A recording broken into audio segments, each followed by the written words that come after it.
The Great Hall of the Galactic Assembly was the largest structure ever built by living beings. It floated in the darkness between stars, a station so massive that small moons could fit inside its walls. Here, representatives from 347 species gathered to decide the fate of worlds. Today, they would decide the fate of Earth. Admiral stood alone at the center of the hall. He wore his dress uniform, dark blue with gold buttons, pressed and perfect. Around him, rising up like the walls of a canyon, sat the representatives of every spacefaring civilization in the known galaxy. They sat in their crystal chairs, their bodies made of something like glass, light bending through them in beautiful patterns. They were the oldest species in the assembly, and they looked at the way a person might look at an insect. They filled an entire section with their massive bodies. They stood 8 feet tall, covered in thick scales the color of dried blood. Their eyes were small and cruel. They were warriors, and they had conquered dozens of worlds before joining the assembly. They did not sit at all. They floated in a tank of green liquid, thousands of small creatures moving as one. They shared a single mind, a single thought, a single hunger. There were hundreds more, species with too many eyes, species with no eyes at all, species that breathed fire and species that lived in ice. All of them had come to vote on one question. What should be done with humanity? The speaker, a tall with cracks of age running through his crystal body, raised his hand for silence. The hall went quiet. "We have heard the reports," the speaker said. His voice was like wind chimes. "The species called humans has been observed for 3 cycles. They have developed primitive faster-than-light travel. They have begun to explore beyond their star system. The question before us is simple. What place should humans hold in our galaxy?" Had requested permission to speak. He had traveled 8 months to reach this station. He had prepared his speech for years. He believed that if he could just explain who humans were, what they dreamed of, what they could offer, the assembly would welcome Earth as an equal. He was wrong. The first to speak was a general named. He rose from his seat, his scales scraping against stone. "Humans are weak," growled. "Their bodies break easily. They die from wounds that would not slow a child. But they breed quickly and they follow orders when properly motivated. I propose we use them as soldiers, frontline fighters for our wars. They are too primitive to waste as equals, but they would make excellent shields." There was murmuring in the hall. Many heads nodded. Felt his stomach turn cold. They spoke next, their voice coming from speakers around the tank, 1,000 creatures talking as one. "We have studied human creativity. They produce art, music, stories. Their minds work differently from ours. We propose they be assigned to our industrial complexes. Their creativity will improve our manufacturing. They will design. We will build. This is efficient." More nodding, more agreement. Tried to speak, but the speaker silenced him with a gesture. One by one, the species gave their opinions. The wanted human scientists for their research facilities. The moth people wanted humans for deep space mining. The stone dwellers wanted humans for construction work in toxic environments. Every species found a use for humanity. None of them suggested treating humans as equals. "They are too young," said a representative, her voice cold and certain. "They have existed for only a moment compared to us. They have not earned freedom. Perhaps in 10,000 years, if they prove themselves, we can reconsider." "They are dangerous," said another representative, a creature of shadow and smoke. "Our probes have studied their history. They fight wars over nothing. They destroy their own world.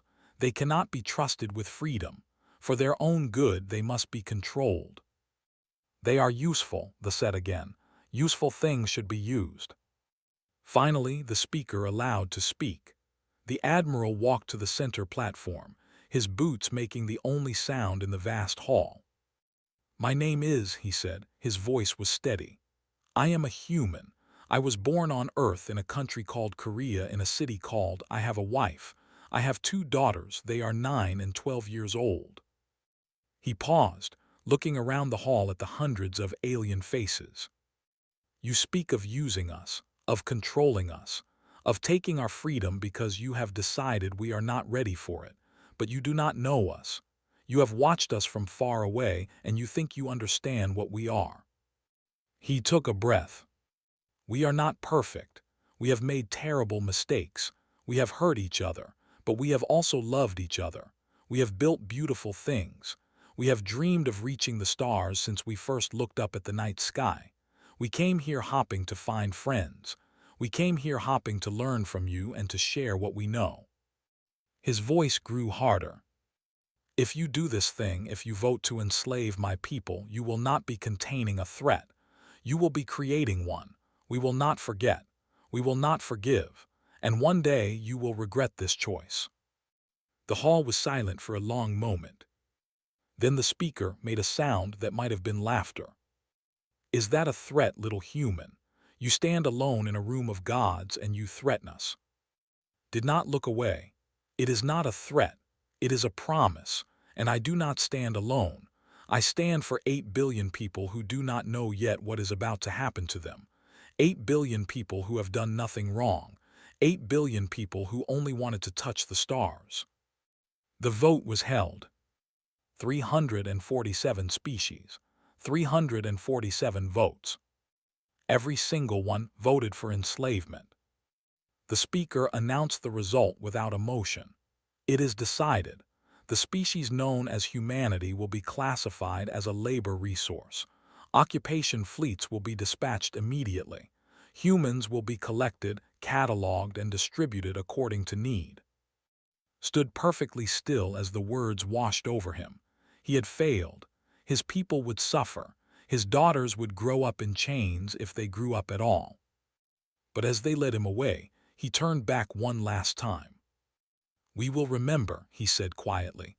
Every vote, every name, every world, we will remember all of it. No one listened. No one cared. 6 months later, the sky above Earth went dark with alien ships. The occupation had begun. In Seoul, a woman named Park watched the first ships descend. She was a physicist, one of the people on Earth, and she understood immediately what was happening. She watched as soldiers in strange armor began marching through the streets.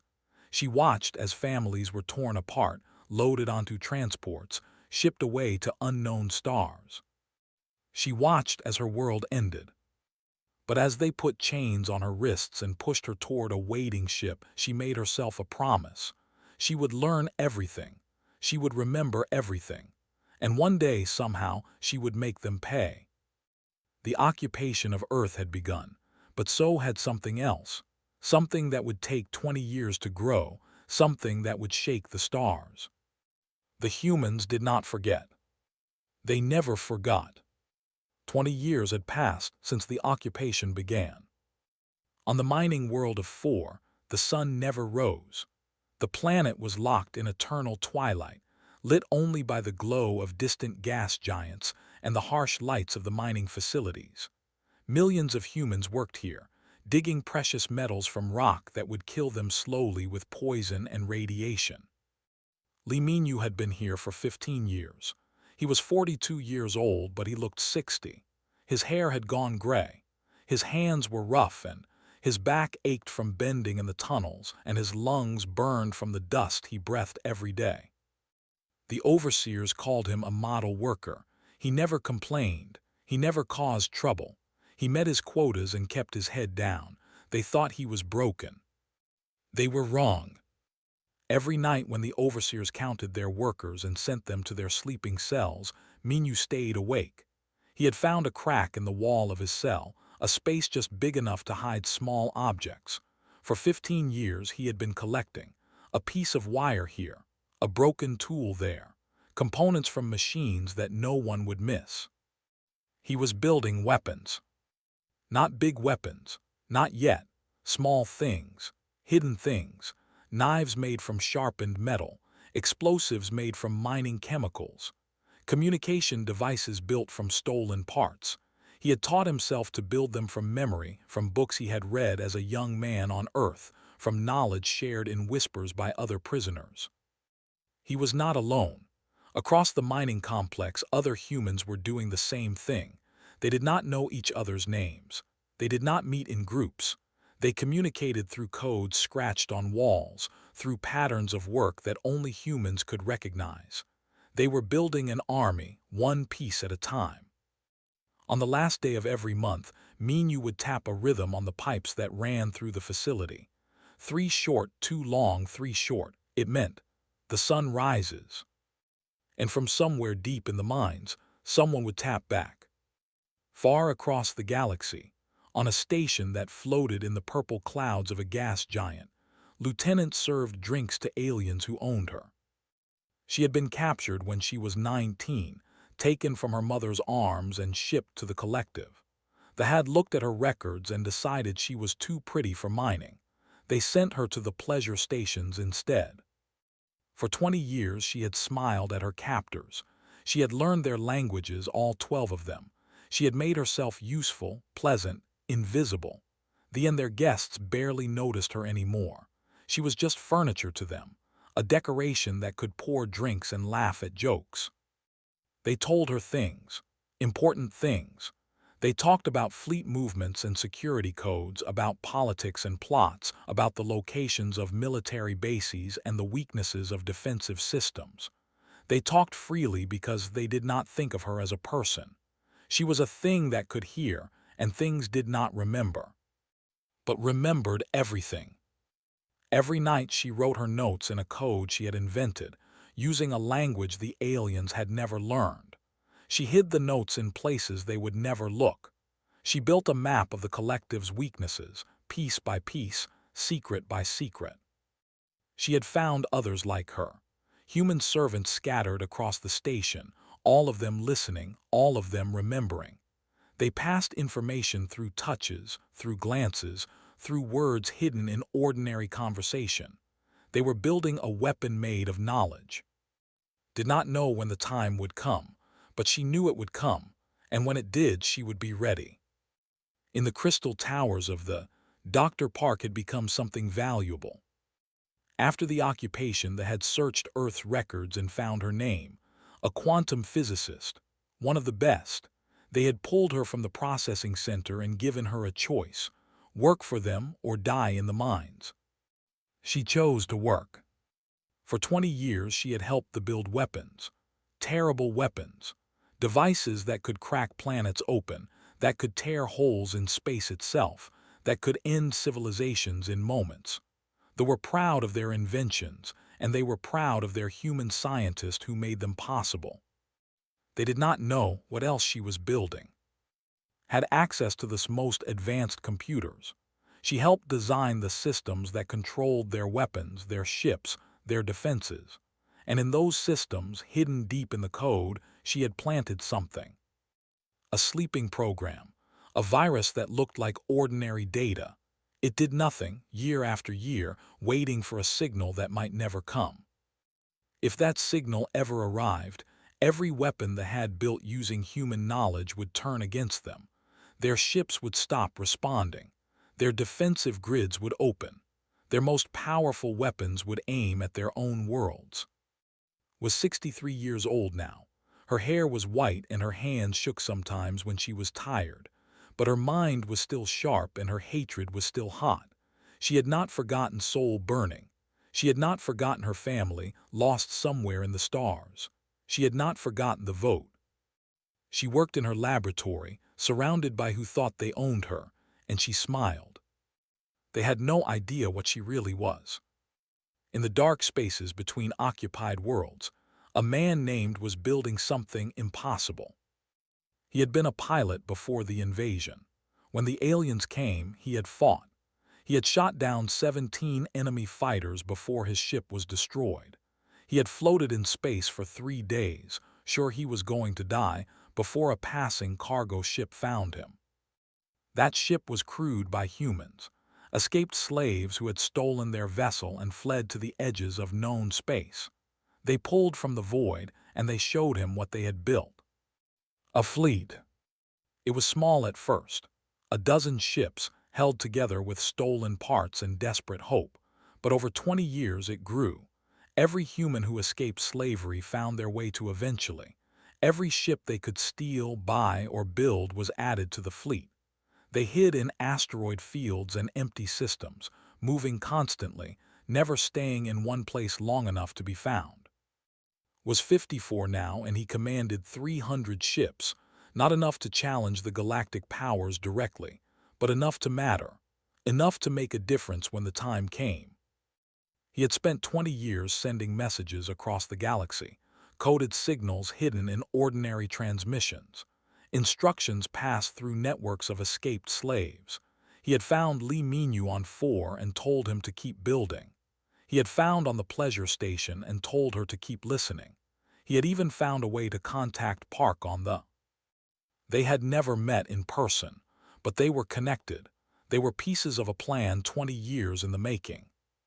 Stood on the bridge of his flagship, looking out at the stars that humans had dreamed of reaching for so long. Those stars had brought them nothing but pain, nothing but chains, nothing but loss. But that was about to change. He received a message that day. It came from deep inside space, coded in a way that only humans could understand. It was from Park, and it contained only 4 words. "The virus is ready." Smiled for the first time in years. He pressed a button on his console and sent a single transmission.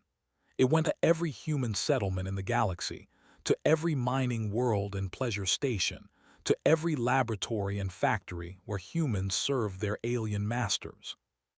3 words. The sun rises. Across the galaxy, humans who had been waiting for 20 years finally saw that message. On 4, Lee Minyu stopped his work and looked up. On the pleasure station, put down her serving tray. On the Park closed her computer files and took a deep breath. The chains were about to break. The rebellion was about to begin. The rebellion did not start with a battle. It started with a face. On every screen across the galaxy, in every station and ship, on every world where aliens watched their entertainment systems, a human face suddenly appeared. The regular program stopped. The advertisements went dark. There was only the face. Commander looked tired. His hair was gray, and a deep scar ran across his cheek from some battle long ago. But his eyes were bright, and his voice was strong. "My name is," he said. "I am human. 20 years ago, I watched my world burn. I watched my people put in chains. I watched everything I loved destroyed because 347 species decided we were not worthy of freedom." He paused, and behind him the image changed. Thousands of humans stood in rows, wearing mismatched armor and carrying weapons of every kind. They were young and old, men and women, all of them with the same look in their eyes. "For 20 years you thought we were broken. You used us in your mines. You displayed us in your pleasure stations. You made us build your weapons. You thought we had forgotten." His voice dropped lower. "We remember everything, every vote, every name, every world. We remember the families you tore apart. We remember the children who died in your factories. We remember the mothers who never saw their sons again. We remember it all." The image changed again, showing a map of the galaxy. Hundreds of points were glowing red. "Right now, as I speak, humans are rising on 200 worlds. Your orbital platforms on 4 are ours. Your intelligence networks in the collective have been destroyed. Your weapons are turning against you." He smiled, and it was not a kind smile. "We do not want your extinction. We are not like you, but we will have our freedom, and you will pay for what you have done." The broadcast ended. Across the galaxy, chaos began. On 4, Lee Minyu had spent the night distributing weapons. For 15 years, he had been building them in secret. Now, in the hours before dawn, he had given knives and explosives to workers in every sector of the mining complex. When the broadcast started, he was standing near the main guard station. 6 overseers were watching the screens, their mouths hanging open in shock. They did not notice the humans gathering behind them. Minyu gave the signal. In 43 minutes, The mining complex belonged to the humans. The overseers were dead or captured. The weapons storage had been opened, and the orbital defense platforms, crewed by humans who had been planning for this day for years, had turned their guns toward the sky. When the first ships came to investigate, they were destroyed before they could fire a single shot. Minyu stood in the command center, looking at the burning wreckage on his screens. He thought about 15 years in the mines. He thought about friends who had died from the poison in the air. He thought about his brother, who had been beaten to death by an overseer for working too slowly. "This is for you," he whispered. On the pleasure station in space, had spent the morning delivering drinks, but the drinks were not what they seemed. For 20 years, she had been gathering information. She knew where every important official would be today. She knew their schedules, their habits, their weaknesses, and she knew exactly how much poison it took to kill them. At exactly the same moment across the station, 23 officials died. Some collapsed at their desks. Some fell in the corridors. Some died in their beds, never knowing what had killed them. They were a hive mind. They shared thoughts and feelings across distances. When 23 of their leaders died at once, the shock rippled through their entire collective. For a few critical hours, they could not think clearly. They could not coordinate. They could not respond to the attacks that came next. Walked through the chaos, calm and quiet. She led the other human servants to the communication center, where they sent messages to every human slave in space. The messages contained locations, codes, and instructions. "The Queen nodes," said to her people. "We tell the fleet where to find them. Without the queens, they cannot function." She had spent 20 years learning this greatest secret. Now she was giving it to Commander. Dr. Park sat in her laboratory and watched the broadcast like everyone else. Her supervisors were in shock, talking quickly among themselves, trying to understand what was happening. One of them turned to her. "You knew about this," he accused. "You must have known." Looked at him calmly. She had worked with this for 10 years. He had never once asked her name. "I knew," she said.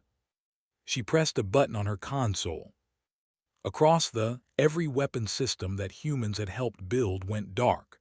Defense platforms stopped responding. Warships lost power. The great cannons that protected the planet turned slowly, pointing at cities instead of the sky. "What have you done?" they screamed. "I gave you weapons," said. "Now I am taking them away." They lunged at her, but he stopped when the door opened. A dozen humans stood there, armed with weapons they had built in secret, hidden in the same laboratories where they were supposed to be slaves. The building had been taken. The laboratories were secure, and the virus had planted 20 years ago was spreading through every system in existence. Stood up slowly. Her back hurt, and her legs were not as strong as they used to be, but she smiled as she walked past her former masters. "You should have killed us," she said. "When you had the chance, you should have killed us all." Commander's fleet emerged from hiding like sharks rising from deep water. 300 ships was not a large fleet by galactic standards, but had something more valuable than numbers. He had information. He knew where every enemy fleet was positioned.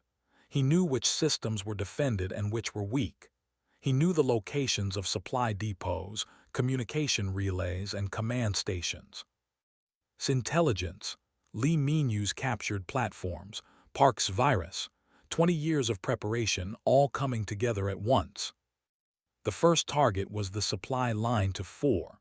Without those supplies, they could not send reinforcements. His fleet destroyed 5 cargo ships and a destroyer before they even knew they were there. The second target was the communication network. Ships filled with human fighters struck at relay stations across their space, cutting the hive mind into isolated pieces that could not coordinate. The third target was the defensive grid. With virus spreading through their systems, their platforms were firing at each other instead of at the human ships.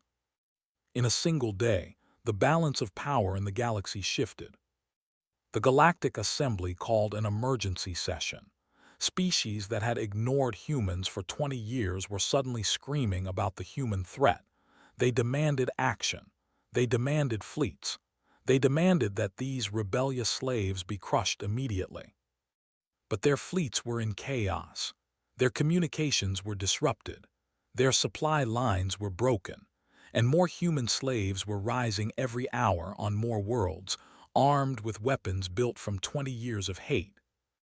Admiral had been held as a prisoner of the Assembly since the day of the vote.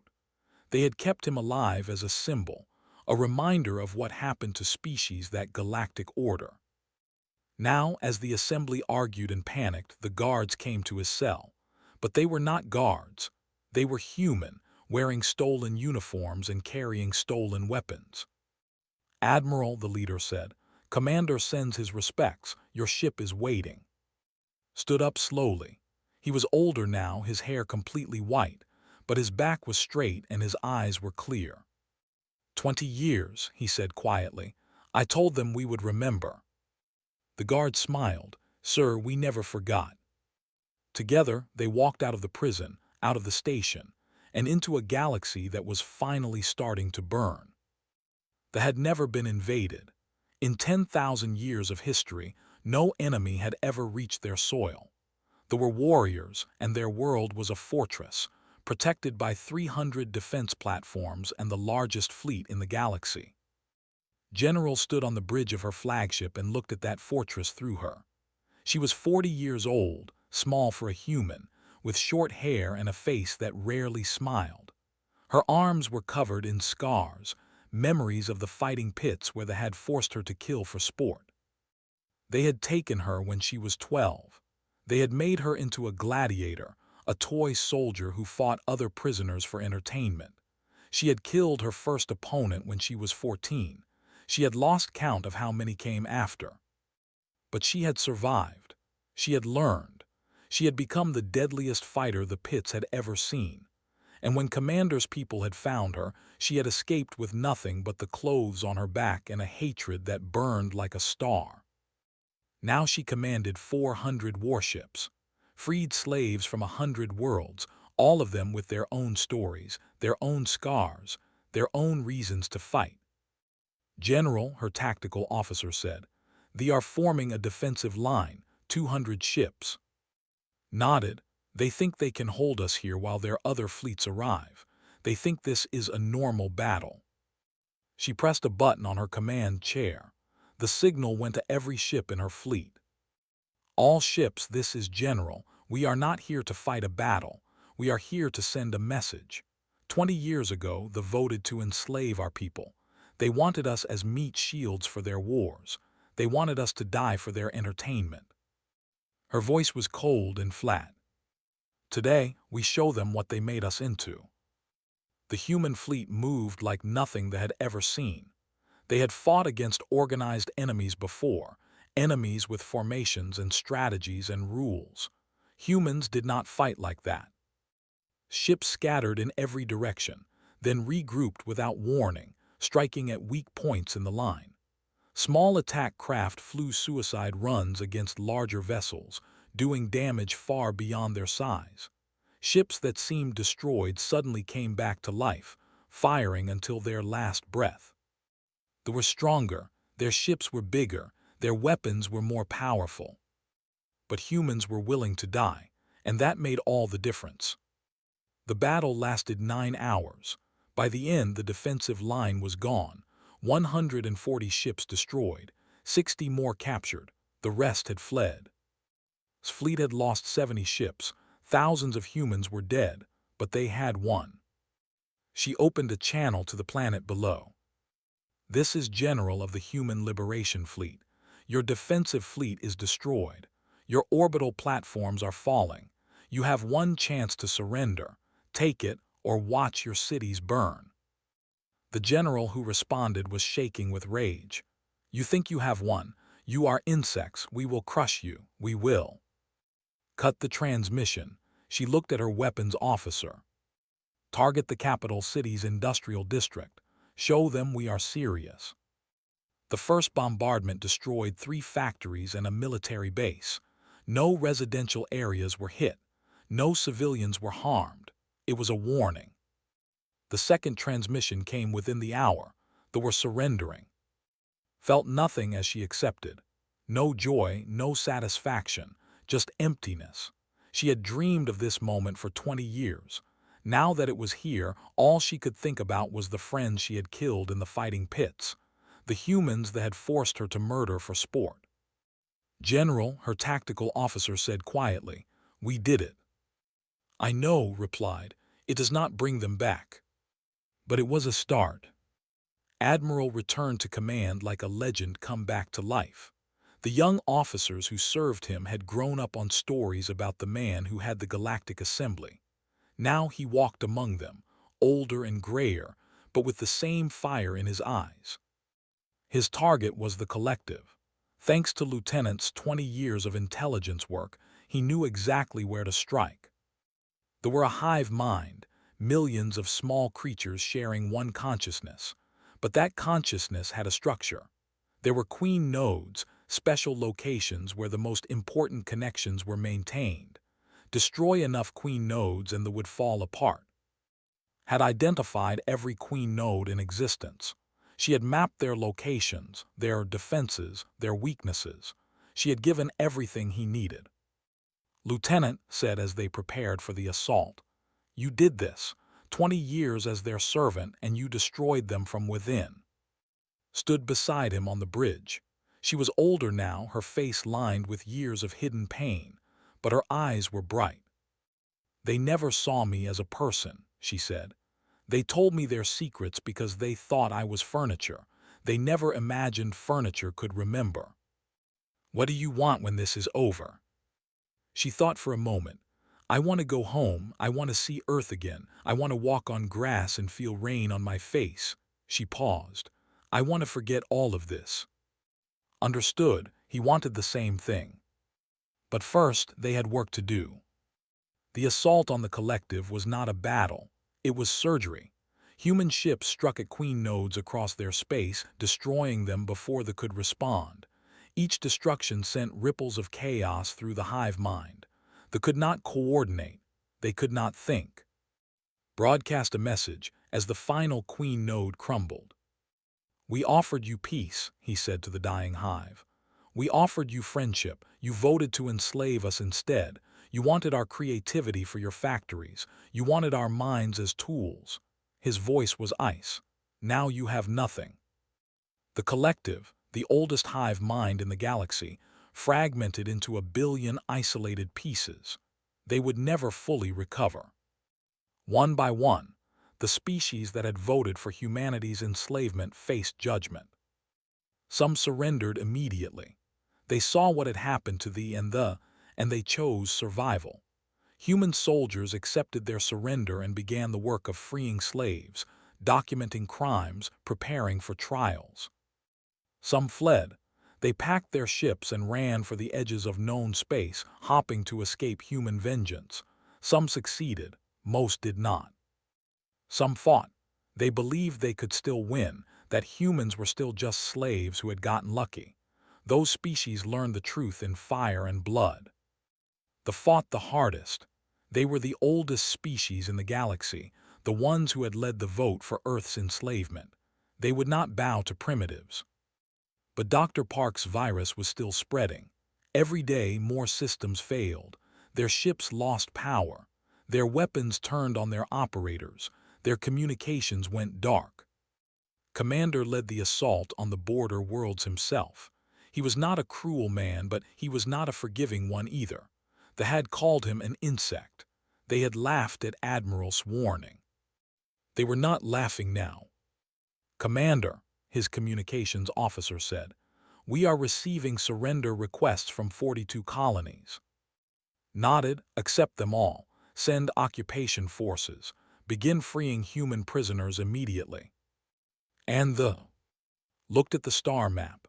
There was the final target, the center of galactic power, the place where humanity's enslavement had been decided. "We wait," he said. "We gather our strength. We give them time to understand what is coming." He wanted them to be afraid. He wanted them to know that everything they had built was about to end. He wanted them to feel what humans had felt for 20 years. "Let them see us coming," he said. "Let them watch their empire crumble, and when we arrive at there, let them remember that they chose this." The flame of human vengeance was spreading across the galaxy, and the final fire was yet to come. The final battle took place above the world where humanity's slavery had been decided.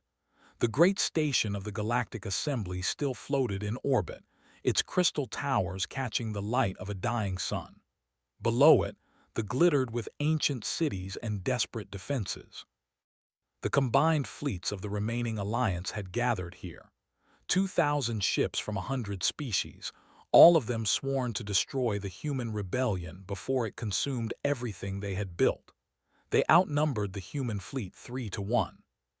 Supreme Commander Park stood on the bridge of the flagship, the Long Memory. She was 70 now, her hair completely white, her body frail, but her mind was still the sharpest weapon in the fleet.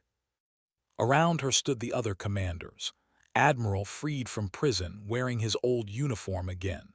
General who had conquered the commander who had built the rebellion from nothing.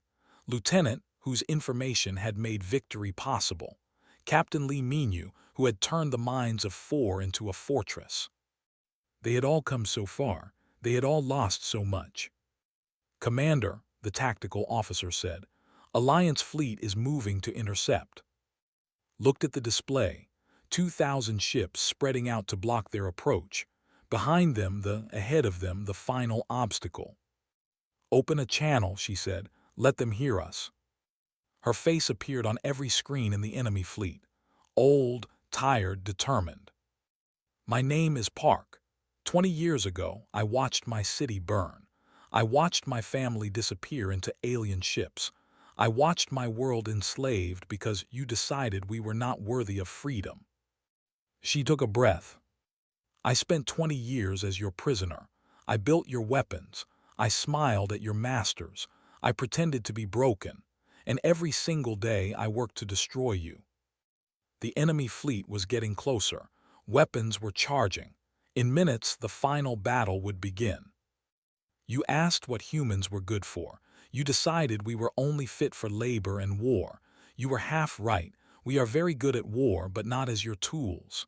Her eyes were like stone. "As your punishment." She closed the channel and looked at her commanders. "Begin the attack." The human fleet numbered 700 ships. They were smaller than the Alliance vessels, older, held together with stolen parts and desperate repairs. By any reasonable calculation, they should have lost. But reasonable calculations did not account for what humans had become. 20 years of slavery had created something new. Humans who had nothing left to lose. Humans who had been training for this moment their entire lives. Humans who would rather die than go back in chains.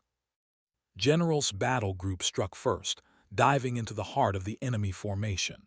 Her ships scattered and regrouped like birds of prey, hitting weak points, drawing fire, creating chaos. She had learned this in the gladiator pits, where the winner was not always the strongest, but the one who made their opponent make mistakes. Admiral's group targeted the command ships. He had studied these species for 20 years, first as an ambassador, then as a prisoner. He knew how they thought. He knew their weaknesses. He knew exactly where to strike to break their will. Commander led the main assault, pushing through the center of the enemy line with everything he had. His ship took hit after hit, but it kept moving forward. Behind him, his fleet followed, screaming into their communications, releasing 20 years of pain in fire and rage. The Alliance fought back. They were not cowards and they were not weak. Ships exploded on both sides. Debris filled the space between fleets. For every human that fell, they took enemies with them. But something was wrong with the Alliance. Their coordination was failing. Their weapons were not firing when they should. Their shields were dropping at critical moments. Park's virus was still alive. For 20 years, she had planted code in every system humans touched. They had used that code in their weapons. They had shared those weapons with their allies. And now, at the worst possible moment, That code was waking up. Ships lost power, targeting systems failed, ammunition exploded in its magazines. The virus was small, hidden, patient.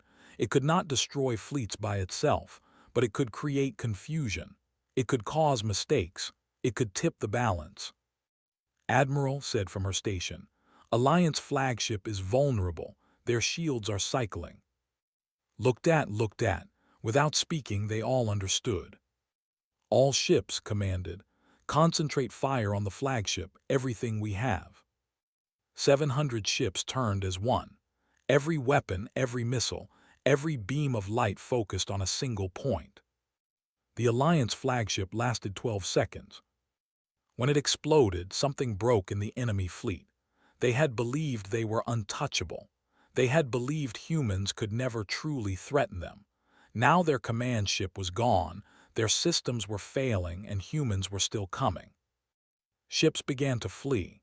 First a few, then dozens, then hundreds. The Alliance fleet scattered like leaves in a storm, running for safety that did not exist. The battle was over in 3 hours. The Galactic Assembly Station still floated above its shields had held, but just barely. Inside, the surviving leaders of 100 species waited to learn their fate. President walked into the Great Hall alone. He was 45 years old, born on a mining colony far from Earth, the son of slaves who had died in the tunnels. He had never seen he had never known freedom until 2 years ago. Now he represented all of humanity. The hall was the same one where Admiral had stood 20 years before. The same seats rose up like canyon walls. The same alien faces looked down, but everything had changed. Those faces were afraid now. They had seen their fleets destroyed. They had seen their empires crumble. They had seen what happened to those who fought against humans. Walked to the center platform and stood there in silence for a long moment. 20 years ago, he finally said, you voted to enslave my people, every species in this room, every representative at this table. You decided that humans were not worthy of freedom. His voice was calm, almost gentle. We did not forget. We remembered every vote, every name, every world. We remembered the children who were taken from their parents. We remembered the workers who died in your mines. We remembered everything. He looked around the hall. I could order your destruction. I could burn your worlds the way you burned ours. I could take everything from you the way you took everything from us. Many humans want this. They have earned the right to want it. He paused. But we are not like you.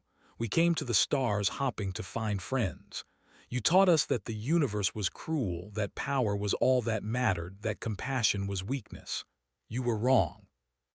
His voice grew harder. There will be no enslavement. There will be no genocide, but there will be justice. Every species that voted against Earth will accept human oversight. You will free every human slave. You will pay reparations for every life you destroyed. You will submit to our judgment, and you will never forget what you have done. He stood taller. If you refuse, you will face what comes next. And I promise you, what we showed you today was mercy. You do not want to see our wrath without limits. One by one, the alien representatives gave their answer. The vote was unanimous. 50 years later, the galaxy had changed. Earth was free again, restored and healed. New cities had risen where the old ones had burned. Humans lived there again, laughing and crying and dreaming like they always had. But they remembered. On every world that had held human slaves, monuments stood. Stone towers carved with the names of the dead. Parks filled with statues of children who never came home. Museums that showed what humanity had survived. The Galactic Assembly still existed, but a human held the deciding vote now. Always. No decision could be made without human approval. No law could be passed without human consent. It was not revenge. It was insurance. Humanity would never be enslaved again. Park died at 93, surrounded by family she had thought lost forever. Her last words were, "We made it. We actually made it." Admiral retired to a small house by the sea and spent his final years watching the waves. He wrote a book about the resistance, so that future generations would understand. General never stopped fighting. She built the Human Defense Force, the fleet that protected Earth and all human colonies. She trained a new generation of soldiers, not for conquest but for protection. Commander became the first human to serve as Speaker of the Galactic Assembly. He spent his life ensuring that what happened to Earth could never happen to another species. Lieutenant got her wish. She walked on grass. She felt rain on her face. She forgot slowly the things she had done and the things that had been done to her. She found peace. Captain Lee Minyu returned to Korea and built a school. He taught children about the stars, about the universe that waited for them, about the importance of hope. And above the entrance to the United Earth Parliament, carved in stone that would last forever, were the words that Commander had spoken when the rebellion began. "We remember." Humans had been tested by the stars. They had been broken and enslaved and scattered across the galaxy, but they had survived. They had risen. They had conquered not through cruelty but through determination, not through hate but through unity. The universe had tried to destroy them. The universe had failed. And somewhere in the endless dark between stars, the children of Earth looked up at the sky and smiled. The stars were theirs now, and no one would ever take them away again.